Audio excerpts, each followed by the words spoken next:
El invitado de esta semana es Pablo Pérez, un joven sociólogo que va a ser entrevistado por Manuel Antonio Garretón. Programa de siempre Tras las Líneas de la Radio Universidad de Chile, que en nuestro canal tenemos el gusto de reproducir frecuentemente. Radio Universidad de Chile presenta Tras las Líneas, conversaciones con Manuel Antonio Garretón, Premio Nacional de Humanidades y Ciencias Sociales. Programa producido en el Departamento de Sociología de la Universidad de Chile con el auspicio del Centro de Estudios de Cohesión y Conflicto Social, COES. Muy buenas tardes, bienvenidos y bienvenidas a Tras las Líneas, el programa presentado por el Departamento de Sociología y que cuenta con el auspicio del Centro de Estudios de Cohesión y Conflicto Social, COES, todos los martes a las 9 de la noche, para conversar sobre los problemas que nos afectan como sociedad, como individuos e individuas, desde la perspectiva de las ciencias sociales. En el día de ayer se celebró el 1 de mayo, el Día Internacional Mundial del Trabajo, que es un momento muy significativo para las sociedades y yo diría fundamentalmente para el mundo del trabajo y el movimiento laboral, pero también para el conjunto de la sociedad. Y conviene, cada vez que se hace esa conmemoración, hacer una reflexión, hacer un alto y una reflexión sobre el estado de situación, por un lado, del trabajo y sus transformaciones en el mundo contemporáneo, y por otro lado, del movimiento laboral y el movimiento sindical, que durante largo periodo de la historia fue el movimiento central, el movimiento social central de la sociedad, en torno al cual se constituían los conflictos políticos, de clase, y en torno al cual los otros movimientos sociales de algún modo giraban. Bueno, eso ha cambiado mucho. Eso ha cambiado mucho, y entonces una de las primeras cuestiones que tenemos que hacer es reflexionar sobre cuál es el significado hoy día del movimiento laboral, del movimiento sindical, en el mundo, pero también en nuestro país. Y ver cómo han evolucionado las relaciones institucionales en el mundo laboral, es decir, cómo los marcos normativos que se imponen en las sociedades van de alguna manera configurando la significación y la capacidad de acción del movimiento sindical. Eso especialmente particular en Chile, dado que ese marco normativo está heredado de la dictadura militar y se han hecho algunas reformas, pero claramente insuficientes. ¿Cómo vamos a conversar con nuestro invitado de hoy, que es uno de los mejores especialistas jóvenes en el, y no solo por ser joven, es también de los mejores especialistas en el tema sindical, en el tema del movimiento laboral y su inserción en la sociedad? Se trata de Pablo Pérez Ahumada, doctor en Sociología de la Universidad de California, magíster en Sociología de la Universidad Católica de Chile, de la Universidad Católica, y fue formado en la Universidad de Chile, licenciado en Sociología, y tiene que haber sido alumno mío, muy probablemente. Actualmente se desempeña como colega, como profesor asistente en el Departamento de Sociología de la Universidad de Chile, y es también investigador adjunto de este Centro de Cohesión y Conflicto Social, el COES, que auspicia este programa, como lo dijimos al inicio. Antes estuvo de estar en la Universidad de Chile, estuvo en el Departamento de Sociología de la Universidad Alberto Hurtado, donde fue director del programa de Magíster en Sociología. Él es un investigador del tema laboral, del movimiento laboral, de su inserción en la sociedad, y no solo del caso chileno, sino que también ha realizado estudios comparativos para América Latina, fundamentalmente con Argentina y Uruguay. Y vamos entonces a partir dándole la bienvenida a Pablo, y partamos con una reflexión sobre si miramos en el conjunto de la historia reciente, ¿cuál sería hoy la significación principal que tiene el movimiento laboral comparado con otros momentos de la historia? Sin antes entrar, sin dejar de entrar posteriormente en las causas de esa situación y cuáles son las últimas transformaciones que han ocurrido. Muchas gracias por estar con nosotros, Pablo. Bienvenido a Tras las Líneas. Adelante.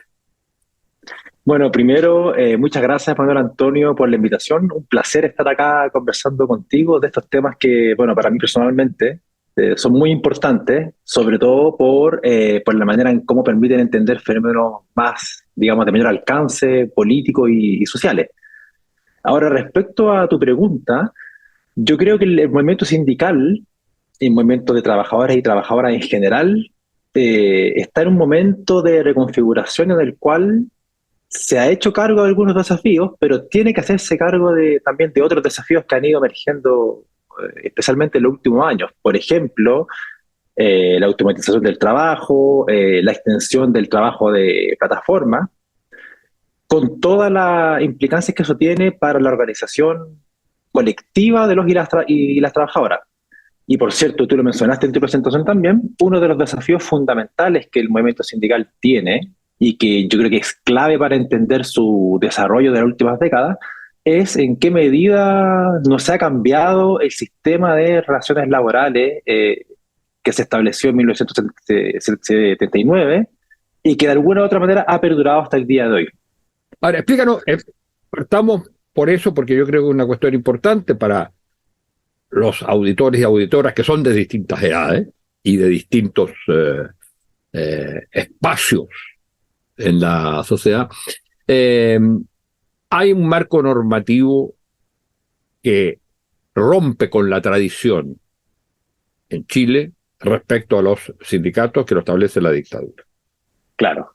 ¿Cuáles son los rasgos esenciales de eso y por qué esos rasgos esenciales, o qué rasgos han cambiado de alguna manera, o por qué lo central de esos rasgos no ha cambiado?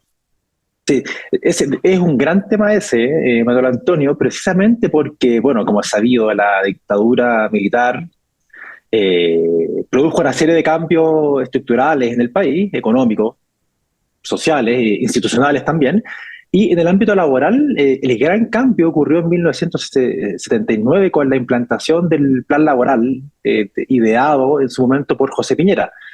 ¿Cuáles son las características centrales del plan laboral? Bueno, la primera es...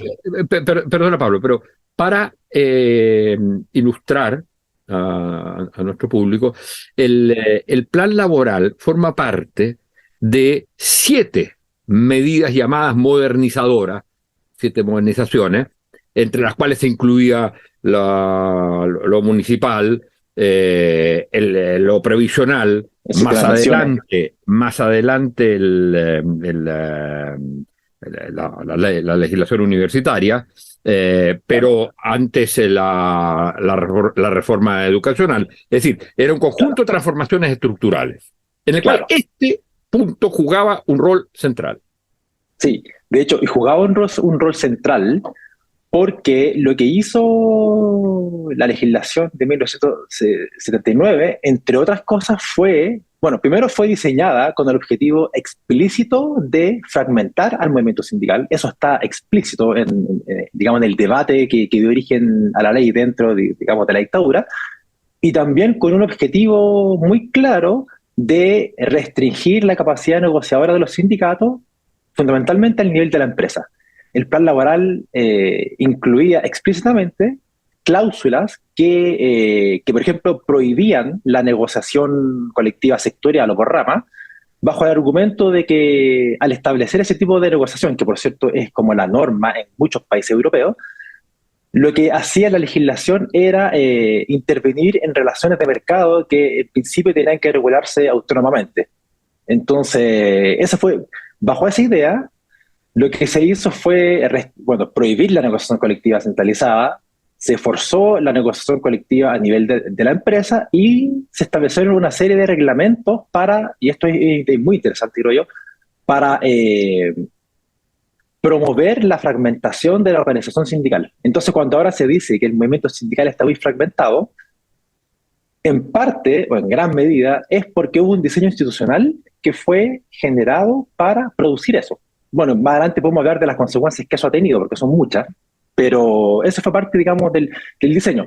Ese diseño institucional fue naturalmente acompañado de un diseño político que estuvo orientado a, bueno, cortar los vínculos que existían entre los partidos de izquierda y el movimiento sindical, y por cierto, reprimir al movimiento sindical en su conjunto. Ahora, sí, adelante. No, para seguir con la respuesta, ¿qué es lo que no ha cambiado de eso? Y eso también es interesante. Muchas cosas no han cambiado, sobre todo porque luego del retorno de la democracia, sobre todo el primer gobierno, el de Patricio Aylwin, en su programa de gobierno venía incluida una serie de medidas orientadas a transformar el modelo de relaciones laborales.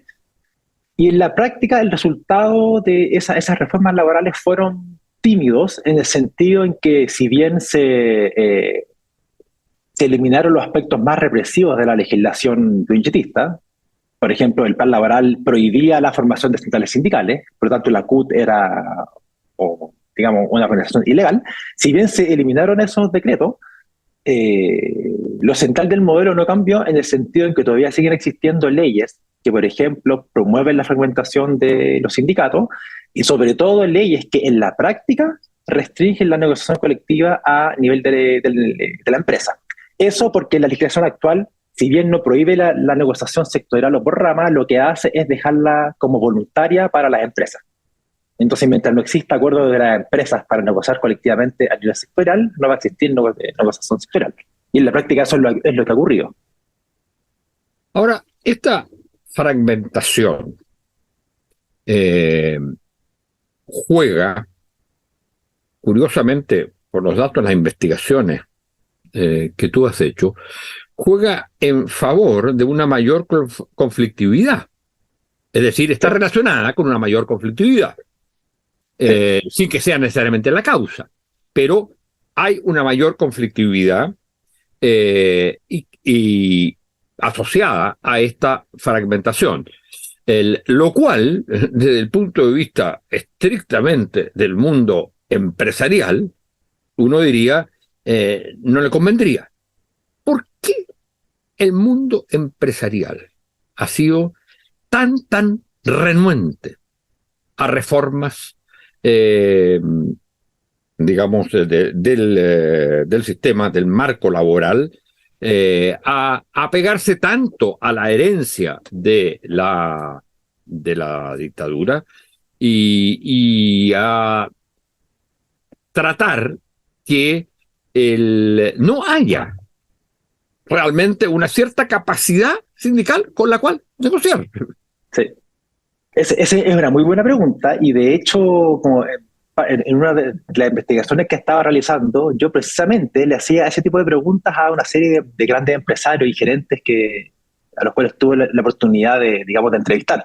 Y uno de ellos, un gerente general de una empresa muy grande, de un sector altamente conflictivo, me dio una respuesta muy simple, pero yo creo que muy como potente. Me dijo simplemente, porque si se hace eso, uno estaría cediendo mucho poder. O sea, este gerente me dijo, nosotros sabemos, y él en su sector económico me decía que él veía que, por ejemplo, la multiplicidad de sindicatos y la coexistencia de múltiples sindicatos terminaba promoviendo la conflictividad laboral, porque, entre otras cosas, lo que hace es que los sindicatos empiezan a competir entre sí, especialmente en sectores donde hay tradición de organización sindical, por ejemplo, la minería o el sector portuario.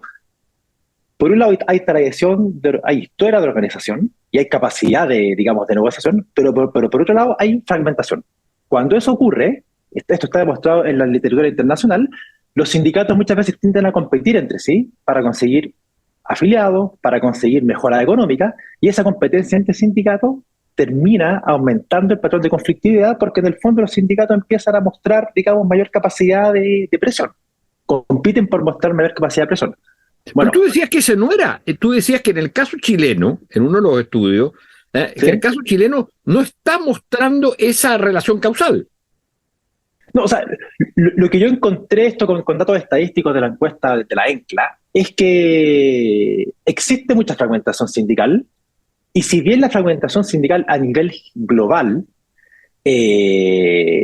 debilita a los sindicatos, lo que también ocurre es que la misma existencia de competencia entre sindicatos promueve la emergencia de huelgas o de, digamos, de disrupciones del proceso de trabajo. Sin que necesariamente eso signifique que hay un mayor poder sindical. Exactamente. Y de hecho, lo que muestra la literatura internacional es que donde existe mayor poder sindical, la ocurrencia de huelgas tiende a ser menor, en parte porque los sindicatos no necesitan esa huelga para conseguir lo que quieren. Yo conversando sobre este tema con un colega argentino que ve estos mismos temas, él me decía que un viejo sindicalista argentino le había dicho una vez que él creía que la huelga en última instancia era sinónimo de debilidad, porque significa de que tú tuviste que recurrir a tu última herramienta, a tu última arma, para poder conseguir lo que estabas negociando. Y en parte algo de eso, digamos, se ha demostrado internacionalmente. Se ha demostrado que donde hay mayor poder sindical y donde existe una cultura de negociación en la cual las partes, digamos, comparten cierto nivel de poder, no es necesario que ocurra, digamos, actividad huelguista tal como ocurre en Chile, que es mucha, muy frecuente, de corta duración, pero altamente, digamos, muy constante. Eso es lo que hemos nosotros encontrado, por ejemplo, en el Observatorio de Huelgas Laborales. Ahora, eso se ve claramente. Y una última cosa que es importante.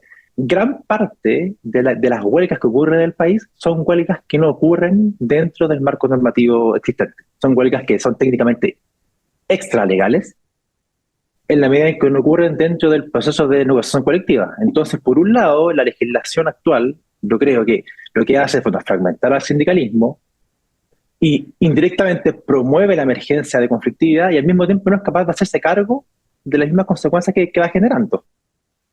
Ese es un dato, yo creo, clave en las cosas que tú señalas, y es que hay un aumento, y me gustaría que me dijeras más o menos desde cuándo y por qué, un aumento de las huelgas extralegales, o sea, de la conflictividad en general, pero dentro de ello, las huelgas extralegales y más políticas. Sí. Sí. Y curiosamente, porque en general el argumento patronal, el argumento empresarial, es que el sindicato por rama es el que promueve la politización y eso es lo que hay que evitar. Ahora, este aumento de huelgas extralegales y precisamente porque el marco institucional es malo para la huelga, ¿no es cierto?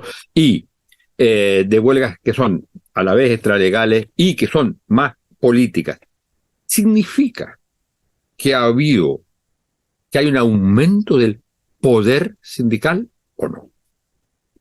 Esa es una muy buena pregunta que de hecho nosotros con mis colegas del Observatorio de Huelgas Laborales la estamos discutiendo actualmente porque el fenómeno, digamos, existe y es más o menos es claro. El tema es cómo interpretarlo, porque hay gente que plantea, por ejemplo, y yo defiendo un poco esta tesis, es que lo que tú señalas demuestra que existe una revitalización de los sindicatos, y especialmente de los sindicatos de base. La pregunta es, y esto es algo más complejo, esta revitalización se traduce necesariamente en un aumento del poder político del movimiento sindical. Eso yo creo que hay que tener más, digamos, no que se están apresurados al concluir eso, en el sentido en que, bueno, si uno lo compara históricamente, el movimiento sindical sigue siendo débil, al menos en su capacidad de incidir en políticas estatales. Entonces, lo que yo creo que está ocurriendo es precisamente un fenómeno de revitalización de los sindicatos que hasta el día de hoy no se ha traducido necesariamente en un mayor poder político.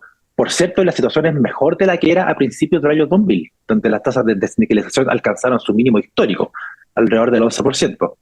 Actualmente la tasa de sindicalización es como de alrededor del 18-19%.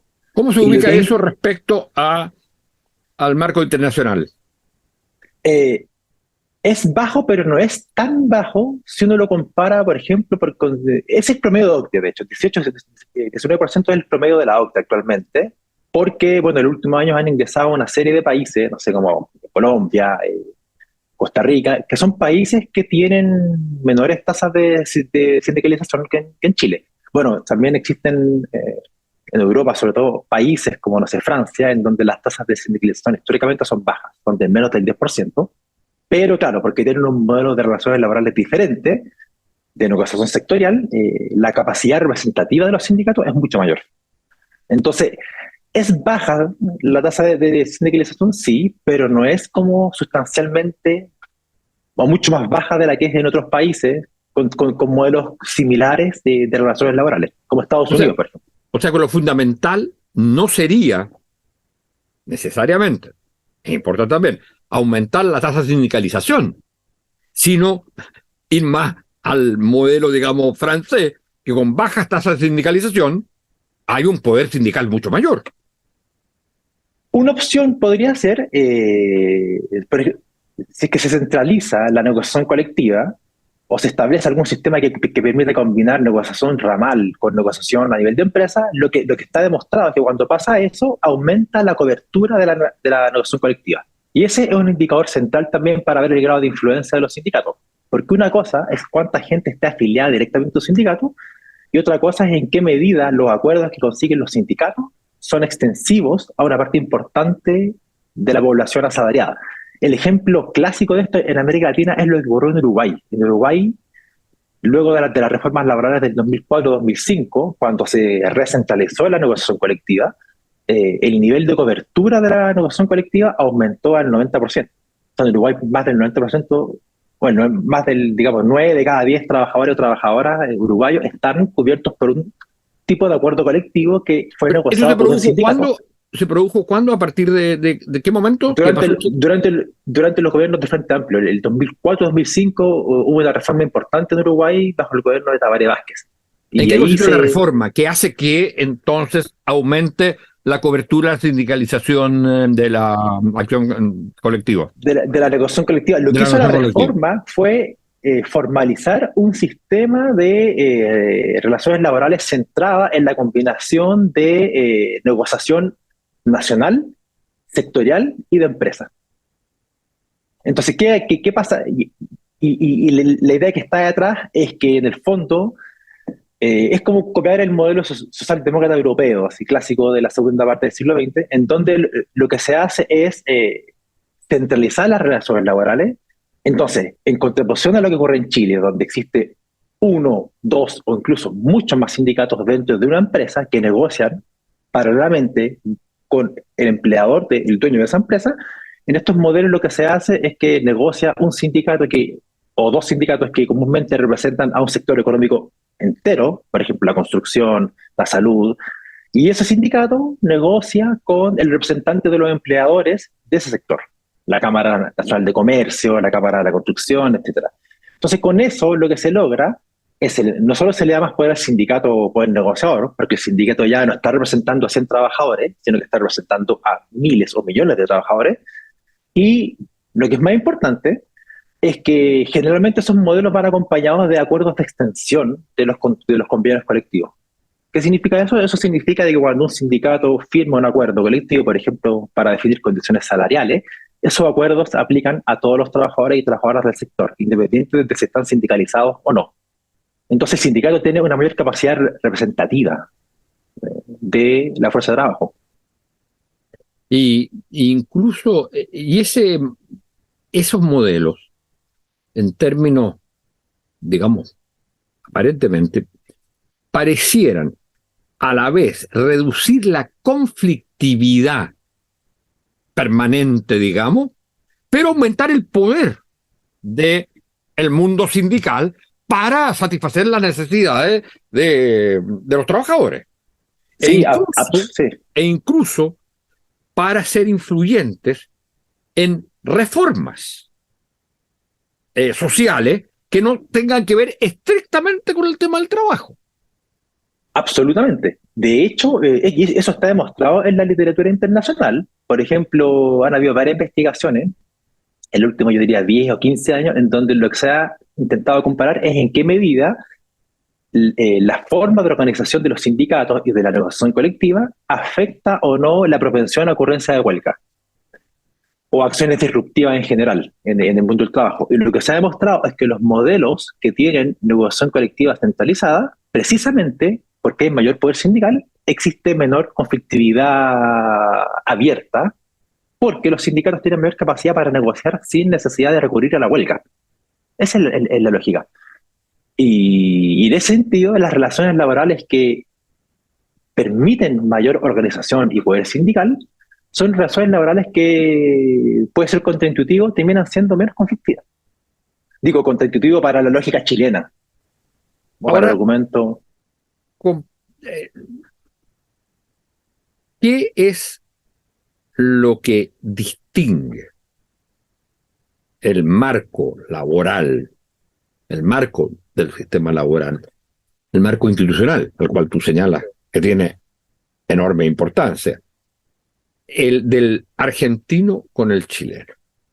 Porque uno piensa que en el sistema argentino es evidente, pareciera ser evidente, que el poder sindical es mucho mayor. Y entonces, incluso, pese a las grandes transformaciones que los países tienen en una civilización que ya no es puramente industrial, sino que incorpora una cantidad de otros elementos civilizatorios, y donde entonces aparecen otros movimientos que son no más, pero del cierto nivel de importancia que tiene el movimiento sindical. Y es lo que hace que en el sistema argentino el poder sindical sea mucho mayor que en el chileno. Sí, hay dos explicaciones, una más histórica y otra que es más un poco reciente. La histórica, bueno, es que el modelo sindical argentino se consolidó en los años 40 y es un legado directo del peronismo, en donde se reconocían, yo diría, tres principios fundamentales. El primero, negociación centralizada. El segundo, representación exclusiva o lo que algunos llaman como monopolio sindical, es decir, un sindicato representa, y solo un sindicato representa a todo un sector económico. Y en tercer lugar, la existencia de normas que le daban mucho poder y que le siguen dando hasta el día de hoy mucho poder económico a los sindicatos a través del control que los sindicatos tienen de las obras sociales, es decir, de la previsión, de la asistencia sanitaria a los trabajadores y trabajadoras, entre otros. Bueno, ¿qué ha ocurrido? Ocurrió que, a diferencia de Chile, en Argentina los intentos que hubo por liberalizar las relaciones laborales no fueron tan exitosos.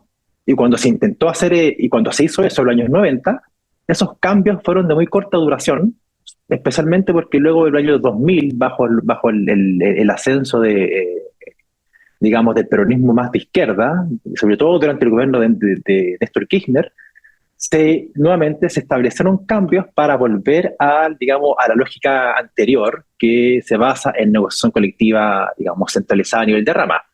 Entonces, la diferencia fundamental es que en Chile existe un modelo que es altamente descentralizado y que por lo tanto promueve mucho la fragmentación de los sindicatos.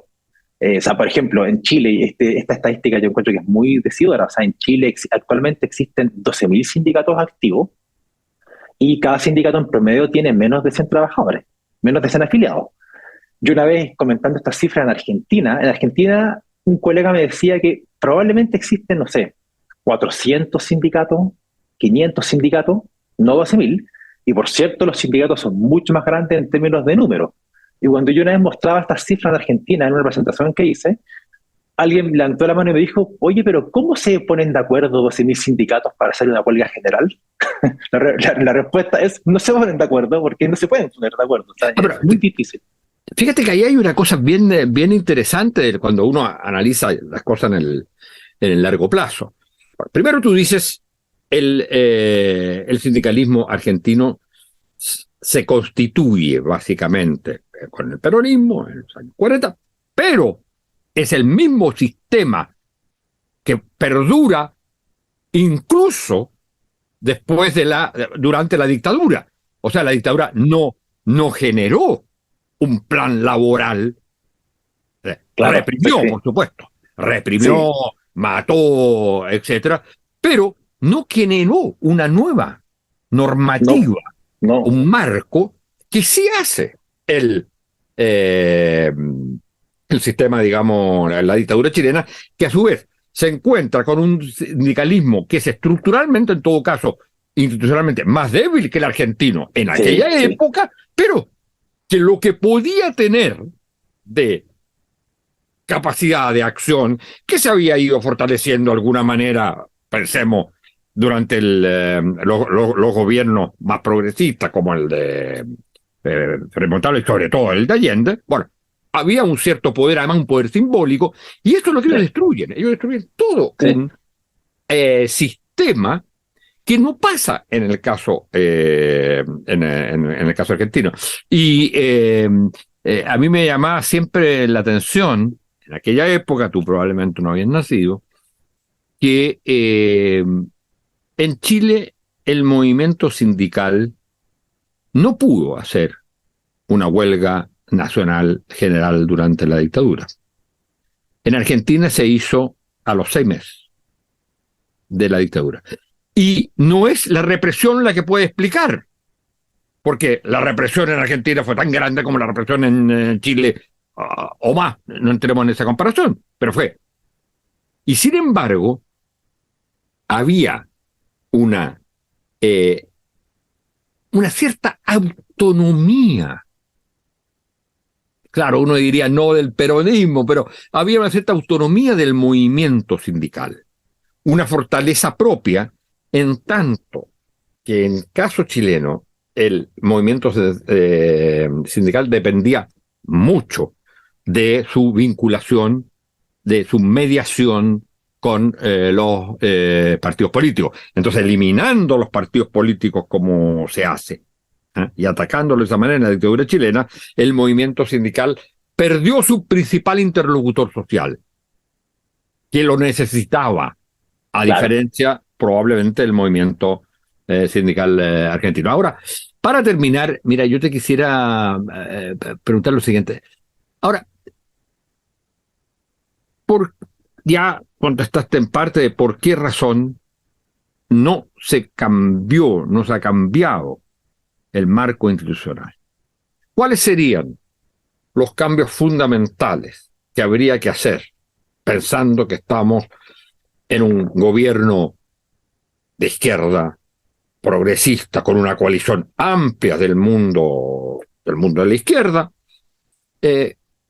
¿Cuáles serían las modificaciones de marco que habría que hacer ya? Y si es que tú crees, porque algo terminas diciendo en un nuevo artículo, que el gobierno de Boric podrá hacerlo o no. Sí. Eh, bueno, yo creo que la transformación fundamental que se debería hacer es la que está pendiente desde el retorno a la democracia y que es la construcción de un nuevo sistema de relaciones laborales que de una vez por todas termine con esta herencia de la dictadura que sigue perdurando hasta hoy. Esta herencia que ya hemos hablado es básicamente una legislación que promueve la fragmentación sindical y que restringe la negociación colectiva solo al nivel de la empresa. Yo creo que es posible, copiando la experiencia europea sobre todo, y la experiencia en América Latina, la experiencia uruguaya, es posible establecer un nuevo sistema en donde se combinen niveles de negociación, negociación sectorial con negociación a nivel de empresa, por ejemplo, y en donde se pongan límites a la excesiva fragmentación de los sindicatos. Porque un sindicato con 50 afiliados o afiliadas es un sindicato de papel, o sea, un sindicato que no tiene capacidad de negociación frente a las empresas. Si está claro eso, ¿por qué los gobiernos progresistas, que ha sido la mayoría desde que volvimos Sí. a la democracia, no lo han hecho? ¿Y qué capacidad crees tú que pueda tener el gobierno de Boric para hacerlo? Sí, ese es una buena pregunta porque, bueno, en un libro que yo acabo de terminar y que va a salir el próximo mes, de hecho, bueno, este mes ya estamos en mayo, lo que yo planteo es que eso no se ha podido hacer por dos razones fundamentales. Una es por la oposición empresarial, sobre todo por el temor que tiene parte del empresariado a ceder poder y a establecer una negociación con los sindicatos que sea un poco más simétrica. Y en segundo lugar... Pero el poder, pero los empresarios, sí, al final son una minoría. Entonces, ¿cómo se explica sí. esto? Tiene que ser por la vinculación con el sector de derecha, el mundo de la derecha en el Parlamento. Sí, exactamente, eso por una parte, y también por los problemas que han tenido las propias coaliciones de gobierno de centro-izquierda para comprometerse con este tipo de proyectos. Eso es lo que pasó, por ejemplo, durante el último gobierno del presidente Michelle Bachelet. O sea, el gobierno, la nueva mayoría, tenía mayoría en ambas cámaras, pero cuando se intentaron establecer transformación al sistema de relaciones laborales, un sector, el sector, digamos, más conservador de la coalición de gobierno, terminó alineándose con la derecha y terminó limitando cualquier posibilidad de transformación sustantiva. ¿Esto fue cuándo? En el segundo gobierno de Michelle Bachelet. Esto fue la reforma laboral del 2015-2016, en donde se discutieron algunos de estos temas y donde no se logró mucho. O sea, el resultado de la reforma no fue, digamos, todo lo que se prometió en un comienzo. Y eso fue básicamente el sector demócrata cristiano. Claro, y parte de los senadores PPD cuando formaron, por ejemplo, esta bancada ProPyme, que estaba orientada a, bueno, defender los intereses de las pequeñas empresas, del Senado, en fin. Entonces, han habido intentos por transformar esto y los intentos no han sido como fructíferos. Yo creo que, bueno, en un contexto actual, para responder la pregunta, la tarea es difícil porque el gobierno no tiene mayoría legislativa para poder desarrollar, digamos, su programa, porque, por cierto, estos cambios están contenidos en el programa de gobierno de Gabriel Boric, pero la experiencia del proyecto de ley sobre 40 horas sugiere que, digamos, con capacidad negociadora y puede ser posible transformar al menos algún aspecto de los que ya mencioné que creo que debiesen ser transformados. Es difícil porque la agenda también del gobierno no solo es una agenda laboral, también hay otros temas. No, se ha visto claro, debilitada en su capacidad transformadora por las distintas situaciones que sabemos. Ahora, es interesante ver que de los movimientos sociales, quizás uno de los más triunfantes del gobierno de Boric haya sido el movimiento sindical propiamente tal. Cuando pensamos en temas como el que tú acabas de señalar, como el del salario mínimo, el de las 40 horas, etcétera, da la impresión que hay entonces una percepción del gobierno de la importancia del movimiento sindical y al mismo tiempo una capacidad del movimiento sindical de conversar para llegar precisamente a estos avances.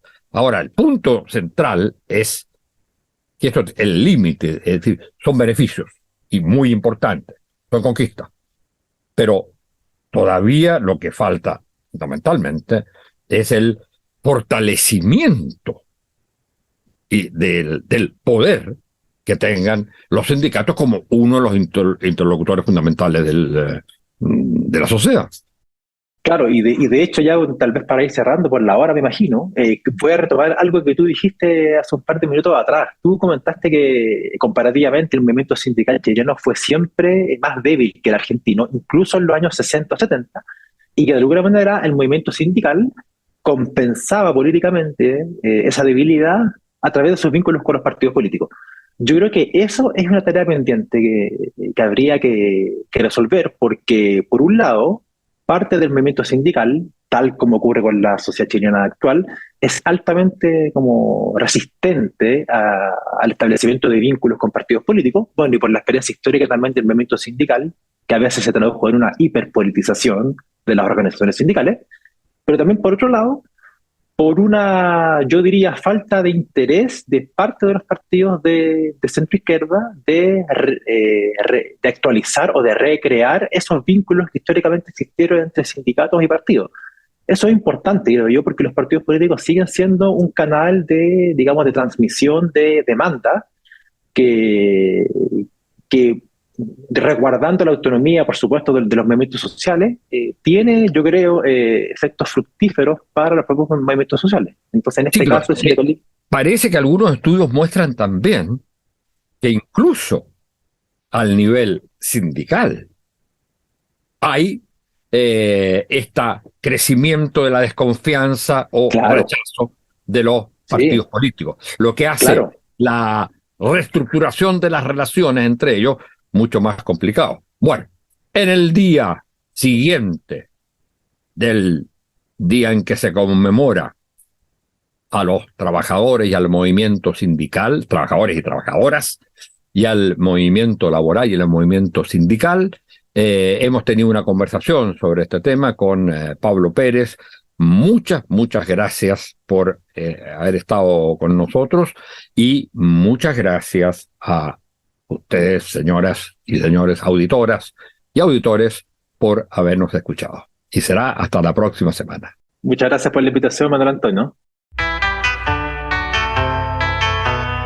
Radio Universidad de Chile presentó Tras las líneas, conversaciones con Manuel Antonio Garretón, Premio Nacional de Humanidades y Ciencias Sociales.